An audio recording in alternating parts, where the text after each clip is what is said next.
ગુજરાતમાં સંગઠિત રણનીતિક વોટ ચોરી રાહુલ ગાંધીએ આરોપ લગાવ્યો છે। ગુજરાતમાં એસઆઈઆર કામગીરી મામલે રાહુલ ગાંધીનું આ ટ્વીટ સામે આવ્યું છે।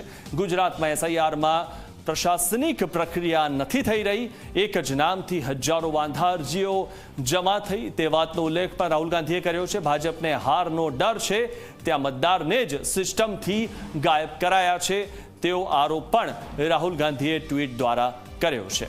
તો રાહુલ ગાંધીએ જે એસઆઈઆરની પ્રક્રિયા થઈ તેને લઈને જે ટ્વીટ કર્યું છે તેમાં રાહુલ ગાંધીએ ગુજરાતમાં જે એસઆઈઆરની કામગીરી છે તેના પર આંગળી ચીંધી છે ને તેમણે કીધું ગુજરાતમાં સંગઠિત રણનીતિક વોટ ચોરી થઈ છે અને ગુજરાતમાં એસઆઈઆર કામગીરી મામલે જે રાહુલ ગાંધીનું ટ્વીટ સામે આવ્યું, ગુજરાતમાં એસઆઈઆરમાં પ્રશાસનિક પ્રક્રિયા નથી થઈ રહી, ત્યારે એક જ નામથી હજારો વાંધા અરજીઓ જમા થઈ છે તે વાતનો ઉલ્લેખ પણ રાહુલ ગાંધીએ ટ્વીટ દ્વારા કર્યો છે અને એવું ખાસ કીધું છે કે ભાજપને હારનો ડર છે, ત્યાં મતદારને જ સિસ્ટમથી ગાયબ કરાયા છે।